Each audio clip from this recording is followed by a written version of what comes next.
Now on to our last speaker. Who is she, Miss Sai? Our last S&T field is information technology. An information technology degree teaches us about using, developing, and managing computers, software, network, and systems that store, retrieve, transmit, and manipulate data. This is a vital field in today's digital era, and it is being used and is changing nearly every sector. Our speaker will discuss her experiences in this field. Frey is a data scientist specializing in cryptography and cyber forensics. She co-founded the research and development company LayerTech Software Labs Inc. in 2017 and remains as its president. Frey is a staunch advocate for inclusive digital transformation. She has led research, design, and inclusive tech deployment projects spanning over 25 countries, many of which receive recognition locally and globally. In 2018, she received the European Union Civic Technology Award in Brussels, the 2017 Climate Best Practice Award in Italy, and the World Justice Project for Anti-Corruption and Open Governance in 2021. In 2022, the U.S. Department of State selected her for IVLP, its premier exchange program recognizing women world leaders in STEM. In 2023, she received the CREATE Award for Digital Media, confirmed by the Philippine Congress. Frey received her Master's of Science from the University of Liverpool and is currently pursuing her doctorate in sustainability at the University of the Philippines. Ladies and gentlemen, please welcome with a round of applause the President and Director of LayerTech Lab, Ms. Frey Sangil.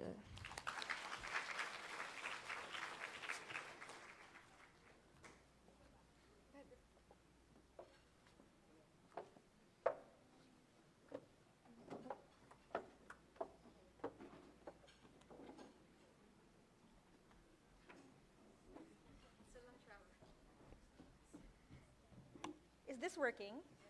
Yan. Ako na ba yung final speaker? Oh, huli na. Konting tiis na lang, guys. So, good afternoon. And, ayan. So, good afternoon po and thank you very much for having me. Pasensya na po, I'm inaantok. May jet lag ako from Bicol. Joke lang. Hindi, pero seryoso, from Bicol. So, for the, nasa na ba ako? Ayan. So for the next 20 minutes, I normally don't use notes ha, but baka pagod na kayo eh. So I'll try to keep this within 20 minutes. So for the next 20 minutes, I will be sharing career prospects, opportunities, and in information communications technology or ICT. So ayan. And may special focus ako sa women. Actually, when parang marami tayong guys ngayon, so pasensya na guys ha, medyo biased ako ngayon sa women. But don't worry, nothing against you. Hey! Yan. So hi again, I'm Frey Sangil. Just call me Frey. You know, pretty chill and relax. Wala nang kung ano-ano pa. I'm a data scientist and cyber forensic analyst. By any chance, are you guys familiar kung ano ang cyber forensic analyst? Oh, ayan. So, kami yung kapag may crime na ginagamit ang digital technologies, so, yung mga naghahanap ng mga ebidensya para mahuli namin yun ang mga cyber forensic analysts. So, yun lang. And then, I'm the co-founder and president of LayerTech Software Labs Incorporated. Actually, I co-founded it in Hong Kong in 2013. It's a startup. Yan, buong tapang. And then eventually in 2017, thank goodness, we were able to incorporate.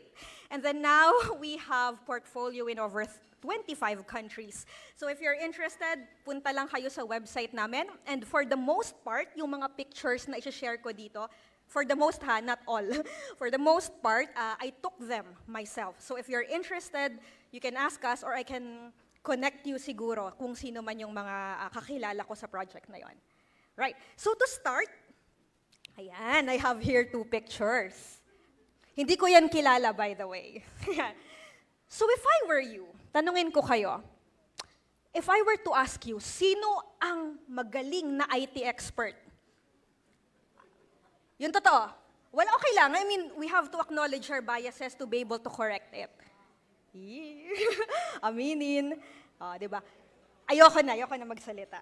But if you look at, you can search terms like dream gap. So yun, natutunan ko yun sa UCLA. Shout out sa UCLA, sa, sa Mattel. In 2022 yon. So there have been many social experiments and researches na meron tayong idea of the tech guy. Di ba? Kanina nga pumasok ako, pinagkamalan ako ni ma'am na estudyante. Okay lang ma'am, nothing against. Nothing against, it's a compliment.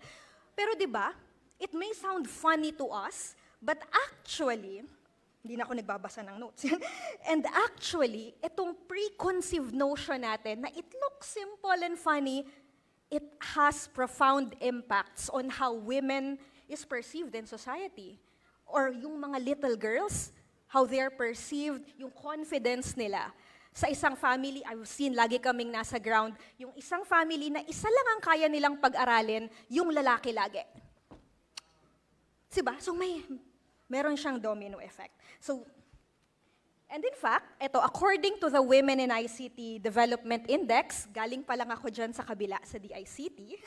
So, pero 2022, according to their survey, sa mga Filipinas aged 15 years old and above, Filipina, babae, only 22 to 51% have basic digital skills. Ibig sabihin, kayang mag-open ng laptop, ganyan, basic, mag-send ng email attachment. 51% ang max. And then, pagdating sa intermediate skills like making multimedia presentations, naging 19% na lang. And then, when it comes to advanced skills, 3 to 8% na lang. At I don't want to start this in a very depressing note, so bahala na kayo mag-research kung how it compares sa ating neighboring countries at kung paano siya i-compare sa average at sa mga lalaki. Now, ano ngayon? So what kung di magagaling ang mga babae sa ICT? Well, yun yung nakakatakot kasi we are in the digital age. Gigising tayo pag wala ng cellphone, di ba? Parang walang internet, parang kulang yung buhay ko. Technology has become so ubiquitous, naka-integrate, nakadikit na yan sa buhay natin, such that if ikaw, wala kang access or skills to assert to technology, it also affects your opportunities, regardless kung mag-STEM ka or hindi. Diba? So kung mag-online class, diba? Nag-online class kayo, pag mabagal ang internet, matik, mahihirapan ka na agad. Yung mga businesses during COVID-19 pandemic, yung mga small businesses, mga senior citizen na hindi marunong ng ICT, sila yung mga nagsarado. Diba? So imagine, grabe, it aggravates existing social inequalities. Which is very sad because women are actually amazing when it comes to ICT. Kilala niyo ba sila? Ayun, buti na lang. Good. Shout out kay ma'am, yan. So ito si Lady Ada Lovelace. Siya ang first recorded and considered computer programmer in history kasi siya yung may publication of a computing manifesto. Nung panahon na mga lalaki lang ang pwedeng mag-aral ng math. Ito si Grace Hopper. Tama ba yung aking notes? Yan. Si Grace Hopper, she led the development of COBOL. It's one of the earliest programming languages. And then my favorite example, si Hedy Lamarr. So she's an Austrian-born American actress. And she is self-taught. So tinuruan lang niya yung sarili niya, yung parang nag-YouTube ka, gano'n. But she was able to publish patents, innovate things, and she made significant contributions that led to the development of Wi-Fi and Bluetooth. In fact, may mga ilang organizations or sectors that calls her the mother of Wi-Fi. See? And then ito, I only have 20 minutes, but after this, if you want to go, mag-movie time tayo, I highly suggest these. So itong Hidden Figures about the struggles. Totoo siya ha? Napanood niyo na ba to? Yan, di ba? Sino ba yun? Pero maganda yan kasi it's totoong struggle siya ng mga African-American women in NASA.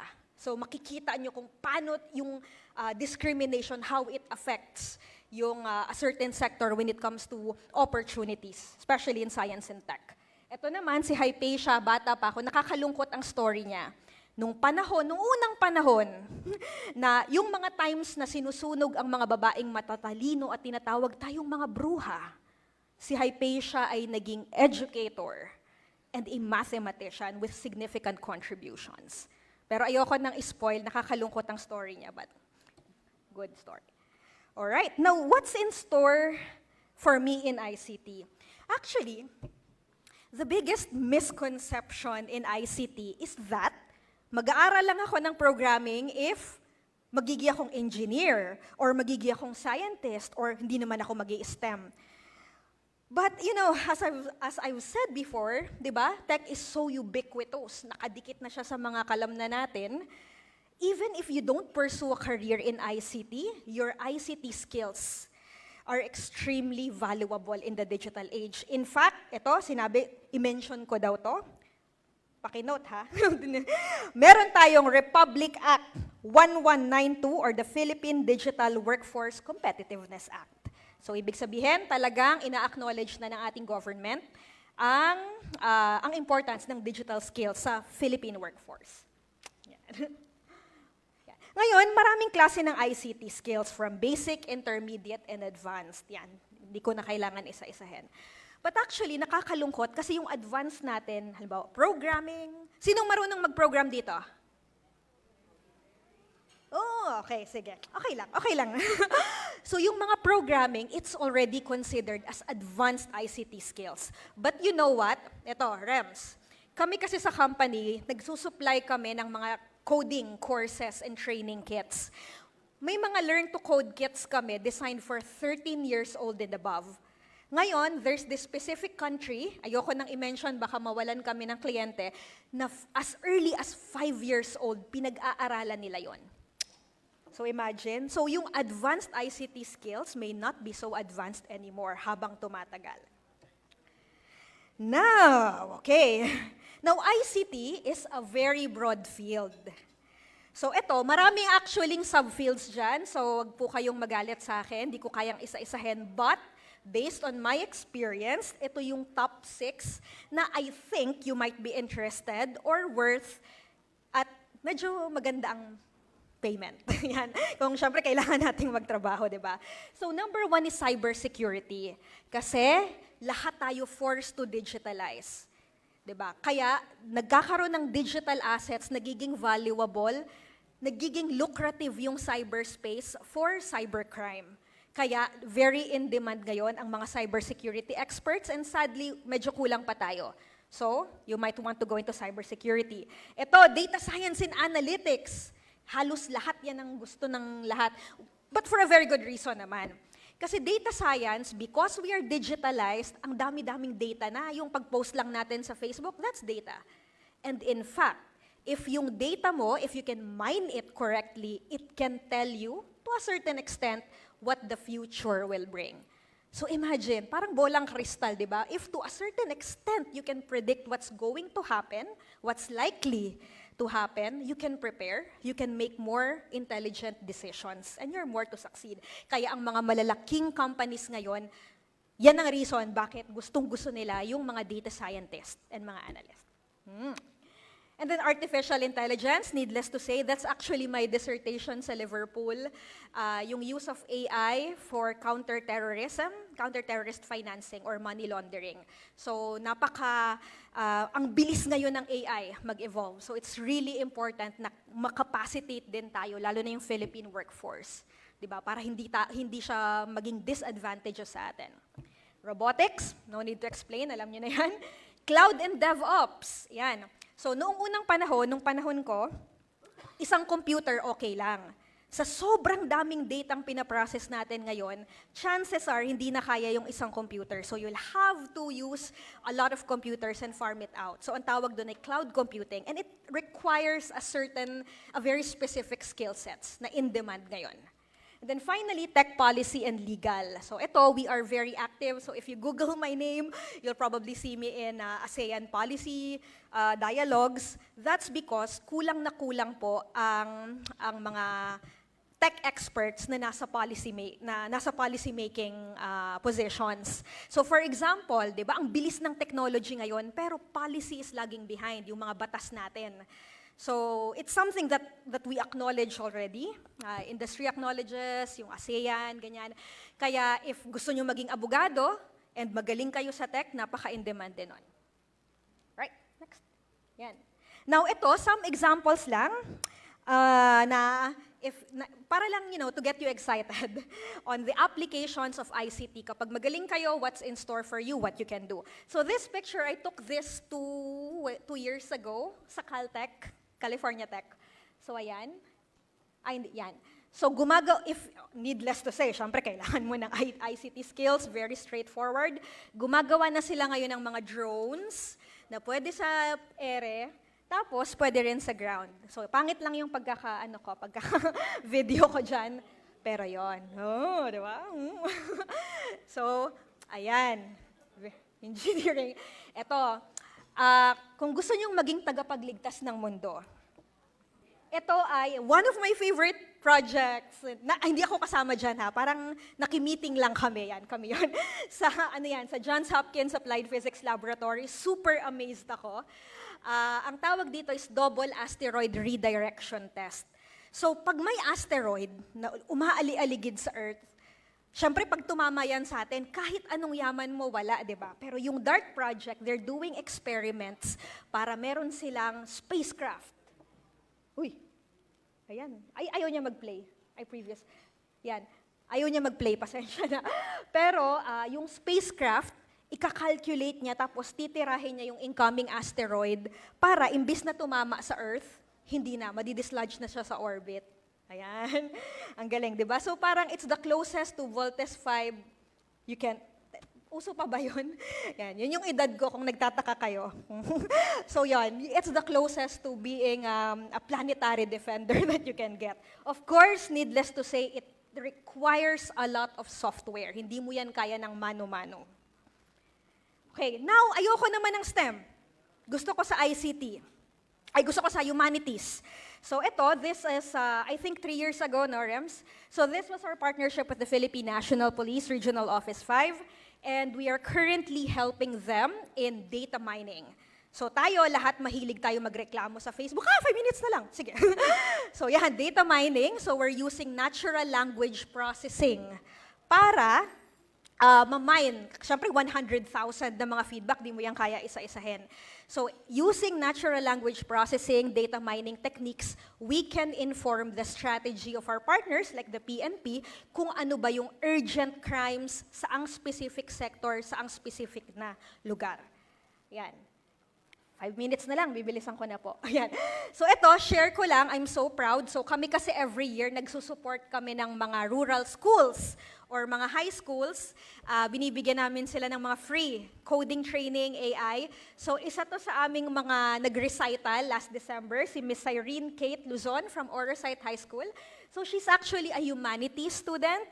Pero when she learned how to code in Python, she created this game called the Worry Monster. So the game was designed to teach users, players, yung about anxiety and mental health. So yan, humanities. Of course, ayoko ng ICT. Gusto ko maging K-pop idol, di ba? Gusto ko maging artist. Of course, useful din ang tech. Aside of course sa, syempre, lahat ngayon ng mga digital, yung mga art software, media ay ginagawa using software. Ayan, pwede ka rin gumawa ng i-integrate siya sa art or sa fashion. Yan, para kabog na kabog. Yan, this is my last slide. So ngayon, okay. Ngayon, okay, ano na ngayon pagka-graduate ko? So you have 3 paths to explore. Very simple, you can be an employee. Okay naman to, kung gusto nyo ng security of tenure, you can join a company na tinitreat kayo ng maayos at gusto nyo rin. Second naman, you can also try being a freelancer. So ito, you are your own boss. Pwedeng ikaw yung maghahanap ng sarili mong clients. Pwedeng halimbawa kung masipag ka, first quarter lang, makagawa ka ng maraming projects, tapos the rest of the year, relax ka na lang. But ang caveat dito is, you need a lot of self-discipline. Tapos ikaw yung maghahanap ng kliyente mo. And then, of course, startup. So if you want to take it to the next level, you want to start your own company, which I think you should, yan, you can start your own business and join the startup community. Ay, all right. Ay, Yan. So my final slide, I'm inviting you guys to check out our website, www.leartechclub.com. So we are partners with about seven state universities and 5 TVET institutions, some government partners din kami. So we are giving free coding trainings to students, especially to marginalized communities. So meron kami sa Manila before yung mga PWDs, no? Na mga ano. So if you're interested mga professors, mga teachers, we're happy to promote inclusivity in science and technology. And then finally, final na, promise.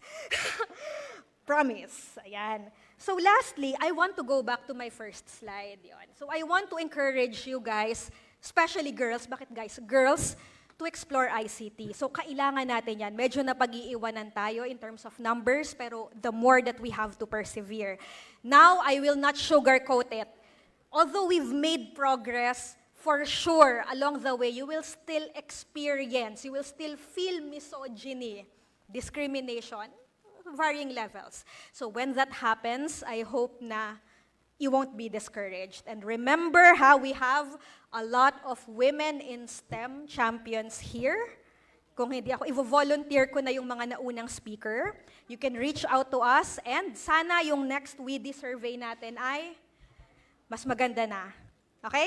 So thank you, and if you have questions, happy to share them. Ay, dito na lang ako. Ang hirap maglakad.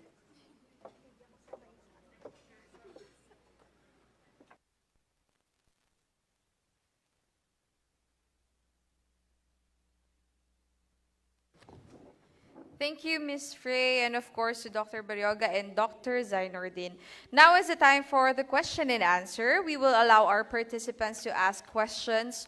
For our on-site participants, kindly stand up and approach the microphone stand. State your name and the school where you are from. For our virtual participants, please use the Q&A to raise your questions. And since we have limited time, we will ask the speakers to respond via email if your questions are not addressed. And to proceed with the panel discussion, please welcome once again our very good moderator, the Vice President of PhilAS, Division F, Dr. Alvin B. Calaba, who will facilitate this session. Please welcome Dr. Calaba with our second batch of distinguished speakers.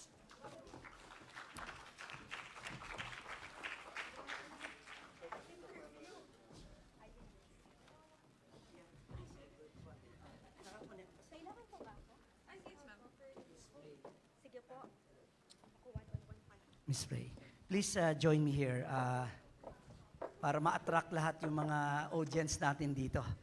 So very, very exciting, interesting talk. I am a fan of startups. It's not working here very much in the Philippines. So we'll see how our young audience here will really take up your startup business, and it's very interesting. Anyway, we also welcome our speakers from Malaysia and our colleague, Filipina, from Washington State. Okay, great.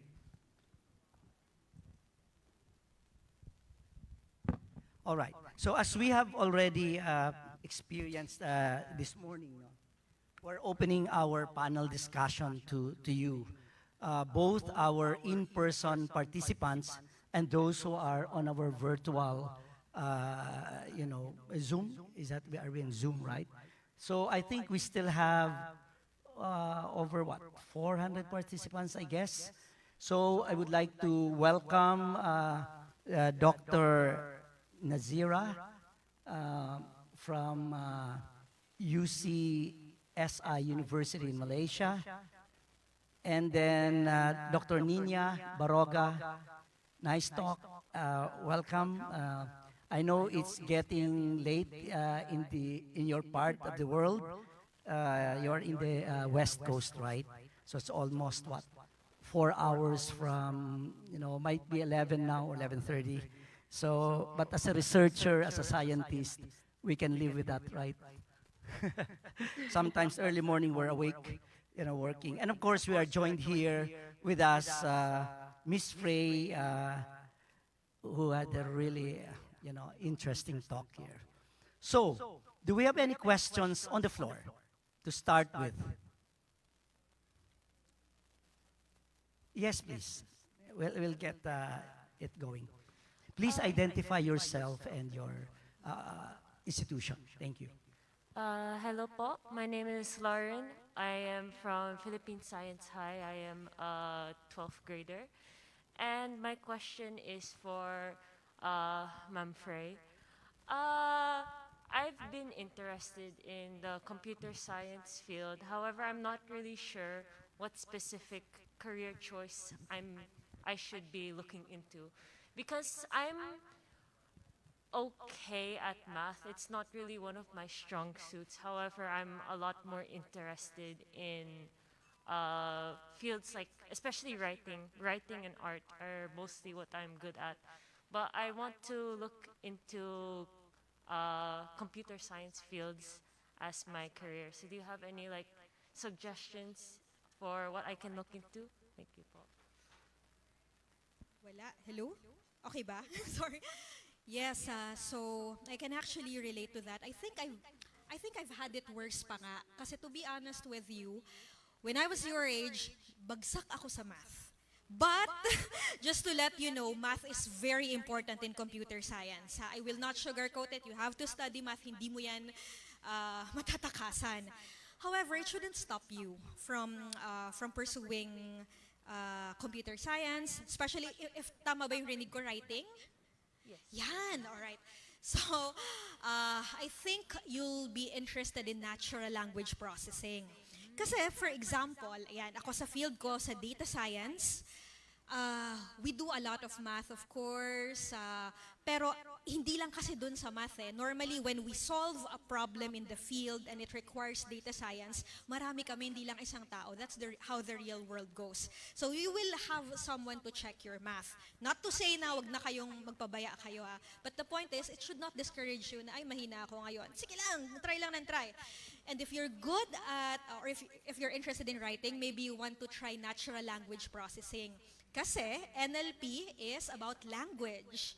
Diba? And it's actually a very different field na kahit yung mga magagaling sa math na mga fellows namin, nahihirapan sila because it requires a certain skill set in linguistics. But at the end of the day, ako naman, don't worry too much. I think, sino ba yun, sir, yung sa previews kanina na advice? If it's something that you're interested in or you find it meaningful, you try. Normal lang na hindi tayo magaling sa una. Don't let it get to you. Kasi eventually, what matters is you have the persistence and perseverance. So yun ha. So if you're interested in writing and computer science, you just try and try and try. If you're bad at math, then humabol ka na lang. Di ba? Kasi hindi mo yung matatakasan. But you might want to check out NLP. Okay, thank you Thank so you. much po. All right. So, thank you, Ms. Frey. Any other question on the floor? Sige. Yeah, there's one over there. Please, identify yourself and your institution, please. Thank you. A pleasant afternoon to everyone, especially to our dear speakers. I am Hansel Kit Asperos, a grade 10 student of Ramon Magsaysay Cubao High School. And this is for Dr. Baroga. Since I heard that you have studied and have a strong interest in plant biology, I have a couple of specific questions. So, from both an agricultural and biotechnological standpoint, what are your thoughts on the idea that planting trees that provide both shade and food, such as fruit-bearing trees, is more beneficial than focusing solely on agricultural crops like vegetables? And additionally, considering factors such as soil microbiology, water retention, and biochemical interactions between trees and their environment, do you think this approach would be more advantageous in a reforested area or an afforested one? Thank you. Dr. Nina, did you get the Hello. question? It's a bit long question. I don't think if I catch all of it. So you were asking about if a fruit-bearing trees or vegetable crops would be which one of them would be more beneficial to deforested areas. Am I right? Sorry, I didn't catch it that much. Which one is better if like planting trees that provide both shade and food, or planting agricultural crops like vegetables, and where would it be more advantageous, if in a reforested area or an afforested one? Well, honestly, that's not really my field for agriculture. But I think if I'm selling it from a just like a student perspective, I think you should have different functions. Because if you have a fruit-bearing trees, um, you should also plant them for to to to have the sorry I'm losing my point. You should plant those trees for the when the rain will when you will have rain, right? You should have more trees for that.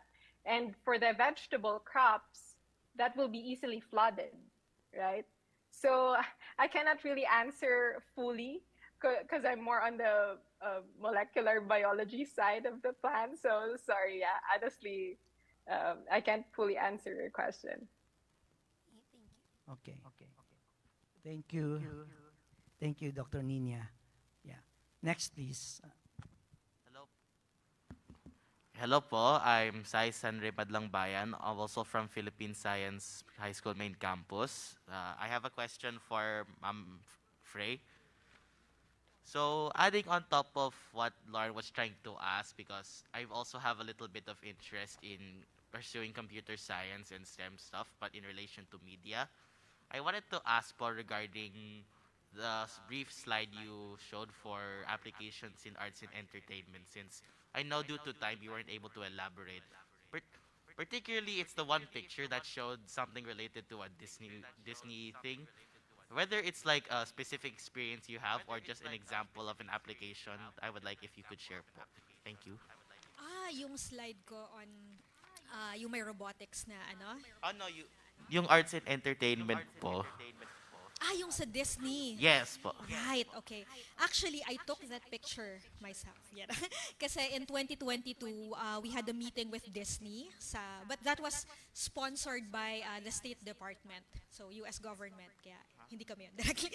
So actually, during our tour, pinakita lang nila na Disney is using a lot of technology. So we have this preconceived notion kasi na if you want to work in Disney, you have to study multimedia arts, which is okay naman, ha? We need the artists. But they just showed na a lot of the animations that they're doing, a lot of the projects they're doing are heavily based on ICT. In fact, they're using AI pa nga to generate inspirations. So, hindi ko na lang pwedeng sabihin yung pero they're using a lot of AI to generate inspirations, to cross-check yung kanilang mga designs over what's existing para mas maging standout siya. So, if you are interested in multimedia arts and design and you want to pursue a career in computer science, definitely, napakalaki ng prospect natin dyan sa entertainment industry. So I think pati sa Philippines, so kung hindi i-advertise ko lang, I think sa Philippines, marami pong studio na startups na they're also struggling. And one of the strategies na tinuturo namin sa kanila, kasi under budget tayo, di ba, compared sa malalaking companies, is to leverage AI and other emerging technologies so they can develop tools or products na world-class but very cheap, much cheaper price. So maybe, if you want to serve the country, that's a good way to go. Thank you po. Thank you. Sige, next, please. Go ahead. Good afternoon, everyone, especially to our speakers. I am Rhea Banawan, a grade 10 student from Ramon Magsaysay, Cubao High School. So this question is for Miss Prey po. So, may I know your thoughts po on how technology contributes to climate change and its effects among children's social skills and creativity? Since sa mga naririnig ko po, yun po yung mga common reasons kung bakit wala pong masyadong willing or walang nagtitake ng ICT. Oh, I'm actually doing a doctorate in sustainability. Parang yan yung assignment namin. So, ayan, shout out sa aking profs. Actually, teka, ano nga yun? ICT and its relation to climate change, di ba? Well, para sa akin kasi ICT is like a knife. Di ba? It's a tool. You can use it for the better or pwede mo siyang gamitin to harm. Sadly, at least according sa data, currently, medyo yung Sustainable Development Goals ng United Nations, or in other words, yung paggamit natin ng technology in general, one of them is ICT, medyo hindi pa natin siya nako-control in a way that it will contribute to the sustainability targets na meron tayo. So nakakalungkot. However, the good news is, or being on the optimistic side naman, there are ways naman na ICT can be used for the good. So for example, yung data analytics lang, ang turo namin lagi sa any company, halimbawa isang malaking kumpanya, gusto nila maging environmentally friendly, maka-reduce ng climate change, turo namin is, you cannot improve what you cannot measure. So, ICT, mini-measure namin lahat ng mga carbon footprints nila, ano yung production, yung process mining na tinatawag, tapos from doon, makikita namin ano yung pinaka-inefficient systems nyo. Yun. So I think it boils down to, as a tool, it is, para sa akin na ICT is neutral as a tool. Pero I think the real question here is how can you explore ways to use it for the better, to improve sustainability. Tama ba yung Thank you. Before we proceed, sorry, let me just ask our speaker from Malaysia, Dr. Nazira Zainuddin. No? Dr. Nazira, what steps should be taken to increase female participation in engineering, particularly in leadership and innovation? I know you are the postgraduate and research head at UCSI. So how do you strategize to involve more women in engineering and in your discipline as well, infrastructure and so how is it in Malaysia? All right. Thank you for the quite challenging questions for me, I may say. All right. From Malaysia perspective, what we do is actually bring their study life. So we please encourage those female students to participate in every activities that we organize, and we let them to lead the events. Is actually we encourage more like a mixing between male and female. It's not that when it comes to event organizations, we only call those boys to actually to organize those events. So we we more encourage on inclusivity, all right? And then because of I quite actively join those professional bodies, be it with engineers, those with the built environments backgrounds as well, and also technologies, because I also involved with the committee under Malaysia Board of Technologies. From the professional side, professional perspective, because built environments, engineerings, most is actually conquer. I may say the best word is actually conquer by male, by a gentleman. So in that professional bodies, we do have one chapter that it's focusing more for women. So most of the women members, they will join those professional body as a normal members, but they will actually further focus on the women chapters. So with that chapters, we encourage more women to come up front, and we create more awareness, saying that because Malaysia also signed with the United Nations on the SDG, so we believe on inclusivity.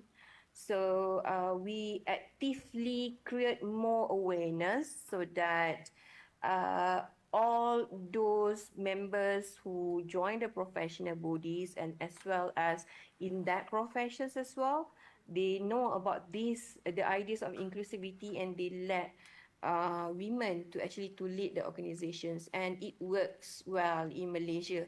Because in my slide presentation also, I do highlighted that we got a few lady presidents from Malaysia professional bodies. Yeah.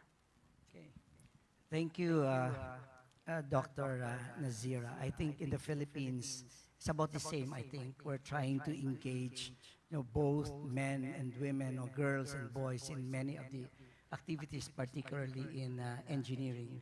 I think it has already, in the morning, yeah, it was mentioned, and even in my field, because I'm in mechanical engineering, yeah, there are, less and less, women into engineering. But engineering has already evolved into interdisciplinary, programs, and it already invites or attracts already women. So even in ICT, I guess, no, in the past, I think you would see more men probably going into that field, but now probably there are even more women. I think I observed, no, that are into, in the ICT, as the domain is just also broad, where there are a lot of women already able to engage, no, in that kind of practice or discipline.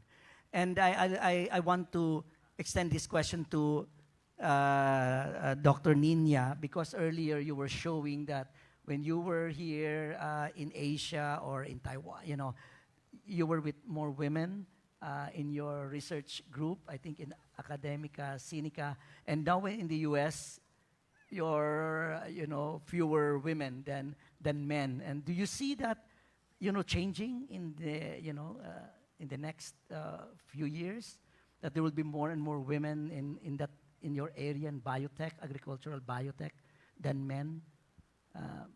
How do you foresee that? You're muted, I think, Nina. Dr. Nina, we cannot hear you. Kindly unmute, please. Thank you.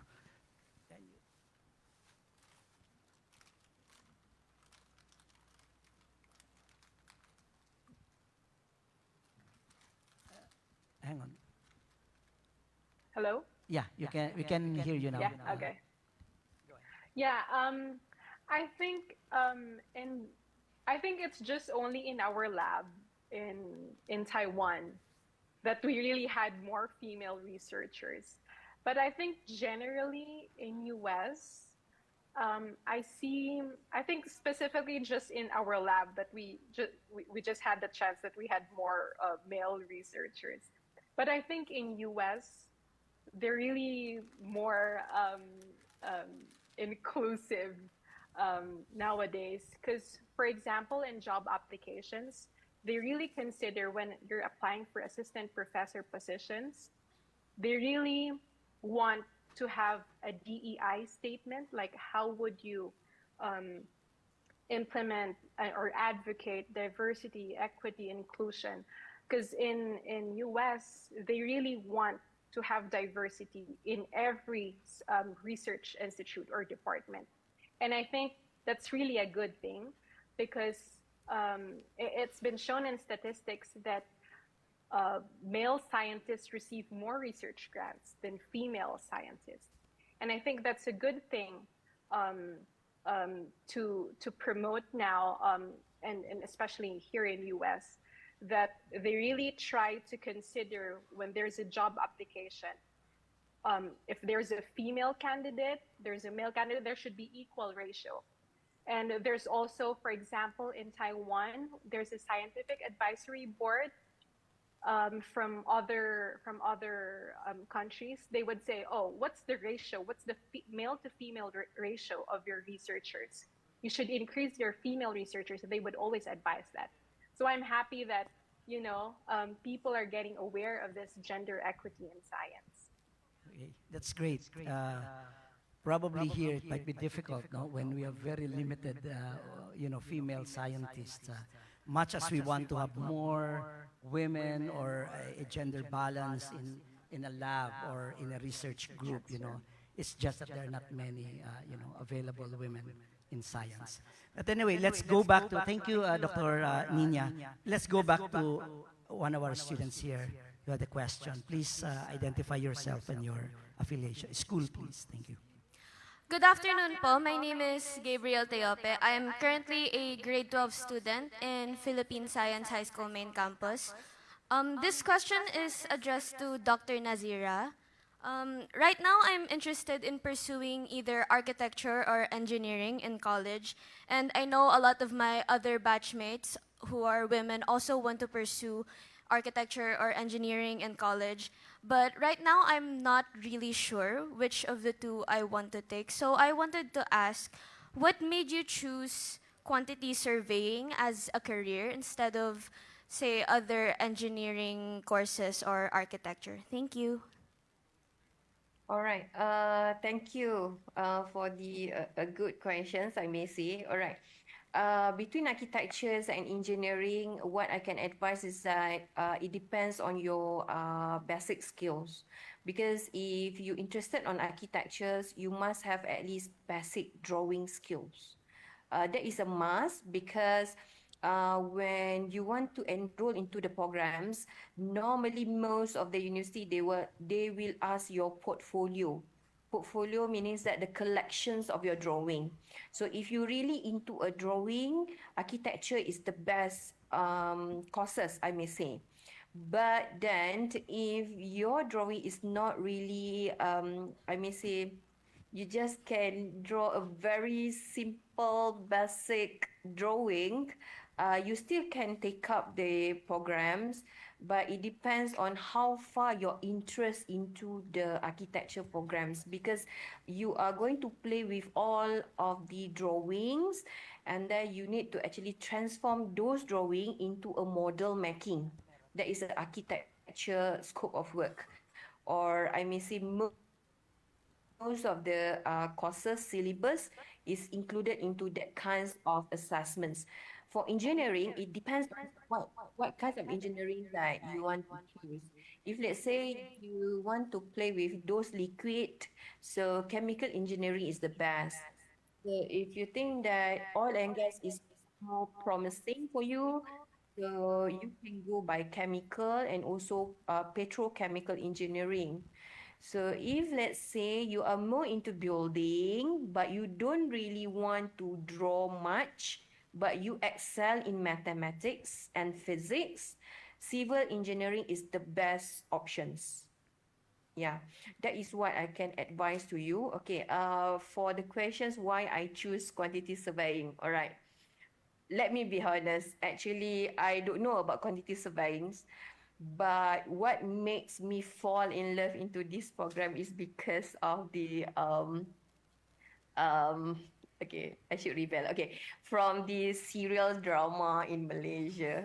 Because I really like how that gentleman work as a quantity surveyors, how they actually open the drawing and they see, oh, why these kinds of design happen and why this design actually affect the costings.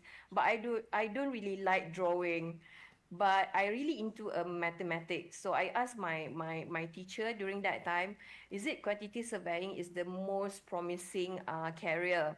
And my teacher said, okay, this professions is not really popular in Malaysia, but it's very powerful professions. So during that time, be at someone that want to be like hurt, but not really glamorous. So I choose quantity surveying programs. So when I undergo the programs, I really fall in love into this program because I know about calculations, I know about the contractual procedures, And in terms of the construction industry or construction activities as a whole, I can comment what architecture do in terms of the drawing given. I can actually comment whatever engineers propose to us in terms of the facilities that they provide, the services. We not only quantify the building materials, we also quantify all the wiring, the lift installations. So I may say that I have like quite multidisciplinary knowledge when it comes to construction activities. So that's why I choose quantity surveying. Yeah. Thank you very much. Okay. Thank you, Dr. Nazira. Yeah, we don't really have much time left, unfortunately, but we have seen three of our really, great women scientists. Miss Frey, an upcoming, data scientist, IT, she has, that. And of course, we already have Dr. Nina, an agricultural biotechnologist. So really interesting disciplines that was shared to us. Now, I would like to request each one to just give us your final and brief advice, to our young audience here and those in the virtual, So let's start with Dr. Nina. Dr. Nina, can you give us your last, final thoughts and encouragement to our young students? Especially to the high school students, I think you wouldn't really know what you want when you enter college. I think I was just brought in this career because of the mentors that I had. But I think one thing that you should just remember is do what you love to do. And then if there are certain subjects that you might not be good at, that's okay. That's why you're studying, to be good at that subject. Before my organic chemistry, I had the tres. That's a passing one. And now my PhD is in biochemistry. So, you don't be afraid to study hard subjects because things will just fall into place. As long as you give hard work, you have determination, and then everything will fall right into place. And choose the right mentors in your life. Yeah, that's it. Thank you, Dr. Nina. And can we hear from Dr. Nazira, your final thoughts? Thank you. All right. First thing first, I would like to say all the best to all of you. All right. And then what are the most important thing is that please believe in yourself because nobody will believe on you beside yourself. So whatever decisions that you made is because of you want to do that things. It's not because of someone asked you to do so. Do something that you liked and everything will fall perfectly in place. So that's all the best to all of you. Okay. Thank you, Dr. Nazira. And we have now finally from Ms. Frey. Yeah. So for me kasi, science and technology is at its very core. It is the search for the truth. And we need the truth now more than ever. So regardless of whatever field you decide to pursue, arts, humanities, science and technology will be an extremely invaluable tool sa buhay nyo. So please continue to study STEM, consider it. And for the women, especially, we've come a very long way, definitely. But the truth is, there's still so much to do, especially sa rural areas and conflict regions in the world. But at the same time, it's an opportunity for you, the women here, to be part of a historic movement to change that. So, okay. Okay, on that note, let's give all our wonderful and excellent speakers a big hand. Thank you so much, Dr. Nina, Dr. Nazira. Thank you for sharing your expertise. And of course, Ms. Frey here. And once again, let's give them a round of applause. So thank you very much, and I'll now give back the floor to our Master of Ceremonies. Thank you very much to all our speakers, Dr. Zainardin, Dr. Baroga, Ms. Sangil, and Dr. Colaba, our moderator. May I ask our resource persons to stay, and may I request to come up on stage ASEC Diana L. Ignacio and the President of PhilAst, Professor Fortunato D. de la Peña, to award the certificates of appreciation to our esteemed resource persons for their valuable contribution to today's forum. Dr. Austria.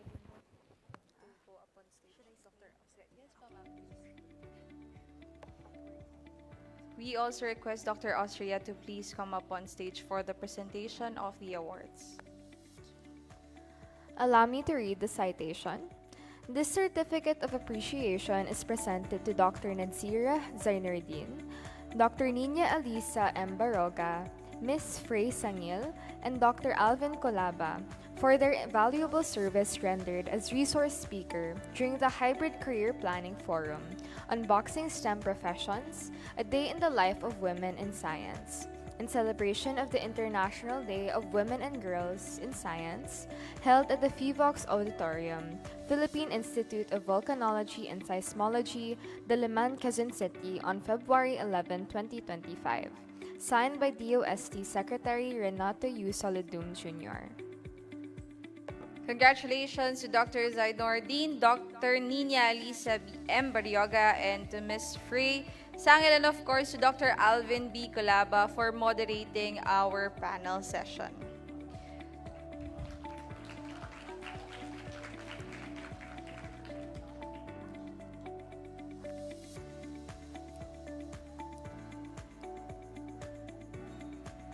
May we request our speaker po and our VIPs for a photo opportunity with Dr. Barrioga and Dr. Zainordin.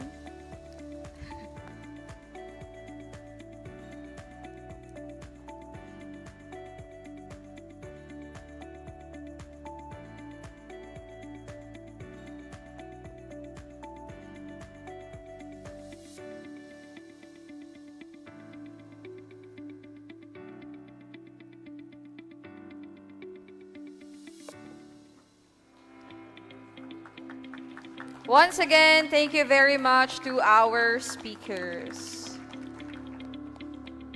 And to close our forum, may I please request the Director of the Philippine Institute of Volcanology and Seismology to give us his closing remarks.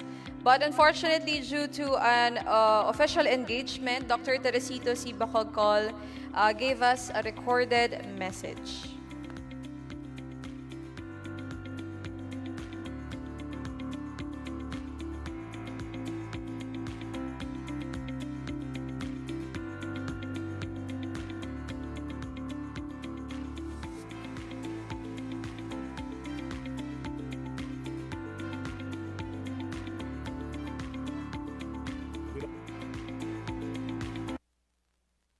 Good afternoon, everyone. Solving some of the biggest challenges we face, like improving healthcare and fighting climate change, requires the talents of everyone, and that includes women working in all fields. Women are just as skilled as men.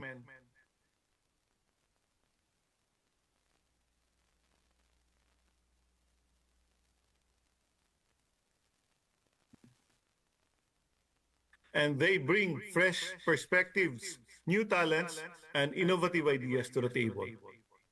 The United Nations declared February 11 as the International Day of Women and Girls in Science to celebrate the important role women and girls play in science, technology, and innovation. Their contributions are essential to achieving the goals of the Agenda for Sustainable Development and have a significant impact on national economies.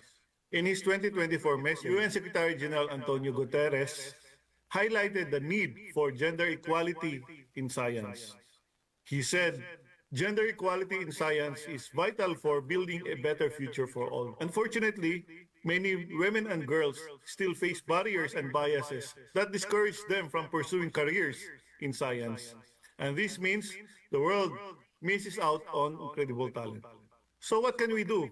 we can help close the gender gap by encouraging more girls and women to explore careers in science. We do this by promoting their achievements, as we've seen today, and by ensuring that they have equal access to education, training, and job opportunities.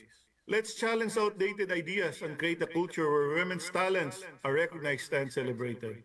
Let our women scientists be role models, beacons of hope and inspiration for young girls who are just beginning to discover their potential in STEM. As we wrap up today's forum, I hope the stories and speeches you've heard inspire you to explore and maybe even pursue a career in STEM. I'll leave you with these words from the UN Secretary General. Women and girls belong in science. It's time to recognize that inclusion fosters innovation and let every woman and girl fulfill her true potential. Thank you and good afternoon.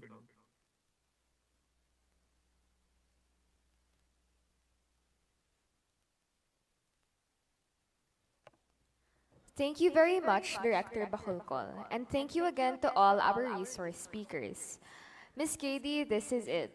What an inspiring forum we have had, and I most certainly learned a lot from our speakers. It was a joy hosting this event. Same here, Miss Sai. And as I listened to our distinguished speakers, I was imagining things, and I will leave these words from Mae Jemison, the first African-American women astronaut in space. Sabi niya, don't let anyone rob you of your imagination, your creativity, or your curiosity. It's your place in the world. It's your life. Go on and do all you can with it and make it the life you want to live. To all our participants, especially the girls and women, the STEM fields are waiting for you to explore. Thank you, everyone. This is Katie and Sai, your hosts in this forum on Unboxing STEM Professions, which is being held in celebration of the International Day of Women and Girls in Science. Please check the link and the QR code for the post-evaluation of this forum. Only those who will answer the post-evaluation will receive their certificates. And for our on-site participants, let us take our snacks before we proceed with the site visit. So you're given 10 minutes of health break and snack time before we proceed with our site visit. Thank you very much, and once again, I am Katie Lagunsad. And I am Sai Catral. Maraming salamat po.